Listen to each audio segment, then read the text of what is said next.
So if you fear that AI will take something away from you, if you fear that AI will replace you, my perspective on that is that the way to go is to be yourself. The way to go is to live your essence because you are unique. What if the rise of AI is actually a message? Welcome to this Stream of Consciousness episode. In this episode, I'll be sharing my perspective on the rise of AI, the role of authenticity in an artificial world.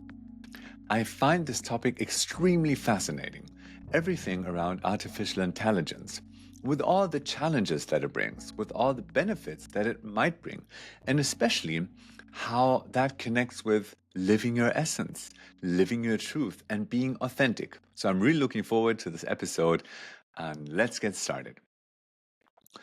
First of all, I want to share with you a little bit about my background. I started studying robotics many years ago. So I have an interest for this, for creating intelligence, basically. That was something that I was always fascinated about. Like, how can I create something that is intelligent? Which brings this question of what is intelligence and can it be created? So this is a whole topic in itself. And back in these days, there wasn't no chat GPT, OpenAI, nothing like that. I was just fascinated and obsessed by this topic, and I wanted to learn more and more and more. Then I found myself on this way that I just knew that what is more and more important to me is the human connection and what it means to be yourself, what it means to be connected with yourself, and what it means to live an authentic life. So I have looked at both of these aspects of artificial intelligence and also authenticity. And I have many thoughts and ideas and inspirations that I want to share with you in this episode. For me, it's also an interesting question when more and more artificial agents, elements, machines, use cases, programs, so on and so forth emerge and show themselves. What makes it important to be authentic? Why is it so important, or is it so important, to live your essence in this type of world? And I've been looking at this from various angles because now artificial intelligence is so potent. It is so creative. If you look at these amazing images that Midjourney can create, if you look at books being written by AI, entire scripts, deep fake videos, it's just, if you just look at the technological side of it, just fascinating, right? And then there's, of course, the whole ethics part to it. And now I just want to speak about why I find it so amazing and fascinating. So there's like AI can answer emails, create images, create video footage, analyze pictures, analyze text. So it has so many skills, and many people fear that AI is replacing them as potential creators, creative people, employees in organizations. There's this fear that AI is replacing us. So I'm asking myself, what is it that makes us humans unique? What is something that AI can't take away from us, quote unquote, if you like to think in this way? And I believe it can solve so many things that humans used to do. So, what makes us unique is being ourselves, living our essence. So, if you fear that AI will take something away from you, if you fear that AI will replace you, my perspective on that is that the way to go is to be yourself. The way to go is to live your essence because you are unique. No AI will ever be able to recreate you 100%. I am convinced that AI can replace many aspects of what we do, how we create, support us in creative processes. I think it will be able to replace, if you want to use that word, a lot of what we are doing. And I think it's just the way it is. I've already accepted this. That's the way it is. And then I can judge and say which parts I like, which parts I don't like about it. But I think that's to come, and it's already here, anyways. And I believe that there's no AI that can create your entire life experience with all the millions of contacts that you had with other people, with your parents, how you grew up, which kind of experiences you had there, which kind of experience, for example, your mother had when she was carrying you around. It's like there's so many millions of impulses that you received in your life. And this combination of what was brought with you when you came to this planet Earth, all the experiences that you had, how you dealt with them, how that shaped you, that makes you unique. Fingerprints are unique. And so is also soul prints. I just invented this word, but like the imprint of your finger, the imprint of your soul, the imprint of who you are, the imprint of your being, of your essence. I believe that is unique. And therefore, I believe that living your essence is the way to go in any aspect of life. Because when you live in integrity with yourself, you will also be stronger and more resilient. Maybe you know this fascinating practice of the muscle test that someone holds up their arm and then the other person asks you yes or no. And then you answer, for example, with yes. One person presses down your hand a little bit and your arm remains strong. Then they do the same thing. You answer with no. The other person applies the same pressure and your arm goes down. And that's for me a symbol of what it does to your body if you live in integrity. If you don't live in integrity, you weaken your body, you weaken your entire system. And if you live in integrity, you strengthen your system. Your entire system is more healthy, is more resilient. And I think this is so important in these lives where there's also so much changing, constantly shifting. In this age of AI, there's so much innovation happening and in such a fast pace that I believe it's important in this age to train ourselves and become more and more resilient. And this goes hand in hand, I believe, with authenticity and living your essence. If you live your essence, you will live your uniqueness. You won't try to copy something else, which could be copied by AI. But you can have this courage to be yourselves, to be yourself fully, completely, relentlessly being yourself. And no AI will ever be able to copy that.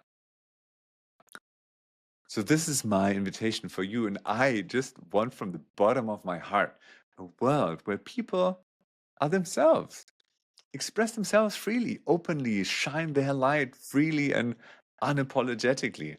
In a sense, because I believe that our essence wants to be created and shared and expressed through us. This is how I believe the world works, so to say. Like that there's this one essence that wants to express itself through us naturally, anyways. And if we resist against this, if we block against this, this can lead to diseases. It can lead to mental health problems. It can lead to unhealthy relationships. So living our essence is basically what I believe is our mission.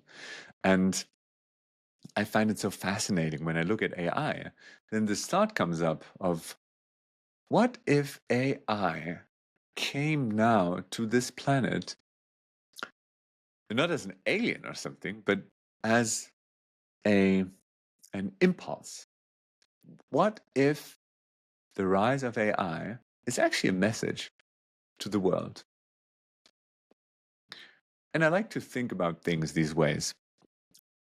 It doesn't mean that it's true, but it's like, what if? And then it leads me with thinking about, it basically forces us to be ourselves. And it forces us to question what real connections are. It forces us to think about how we actually want to spend our days. It forces us to think about prosperity, wealth, possessions, lifestyles, relationship choices, about so much. And on this one side, I'm afraid that humanity doesn't understand and doesn't hear these signs, these messages, that people just block them away. And then this will actually lead to the acceleration of a future that I don't want. And at the same time, I'm with this hope that a sufficient amount of people can listen to these messages, can decipher them, understand them, and make life choices that align with their essence, to then live without creating resistance inside of themselves, which leads, in my point of view, to diseases, to health problems, unhealthy relationships, and so on. And to actually choose to live a life of courage, choose to live a life of authenticity and integrity, choose to share themselves vulnerably with others, to deepen connections, and choose a life that feels true to them. And I'm right now trying to do this for myself. I want to show people out there that I want to show you what it could look like, what it could feel like to live your essence, to share your truth. And it takes me a lot of courage to do that. Definitely not saying that it's easy. I'm saying that it's very fulfilling for me. And it feels like there's so much creativity flowing through me by listening to what wants to be created, by opening up, by sharing also the uncomfortable parts. And that's something that AI, as I know it up till now, can't do. This deep experience. And this might change. AI might develop to a level where it has like a full consciousness, where it taps into a greater consciousness, the same one we also tap into. I don't know. I can't foresee the future. The only thing I can do is share with you what's true for me and invite you to find out what's true for you, especially in these times where truth is a word that feels so diluted, where truth has become something that can be easily shaped and shifted and changed and altered, manipulated in a way how it suits the moment. So I really deeply invite you, what is your truth? What if you were to share this truth right now in the most authentic way? I want to know what it is. And I want to see you step on this path and share yourself openly with the world. I just really wish for a world where we can all live our essence in a way that feels deep connected to ourselves, to one another, and where we can experience us as part of something bigger that doesn't require rivalry, competition, in the sense where one person loses, the other one wins, but where we experience ourselves as being part of something larger, where we can surrender towards them, something that we can express and let run through us. So I hope this was inspiring for you to listen to my thoughts on this topic of the rise of AI and the role of authenticity in an artificial world. I'm so curious to hear what these thoughts spark inside of you and which will be the steps that you will take from now on forwards. I hope this was an inspiring episode for you, and I'm looking forward to speaking to you soon again on this podcast.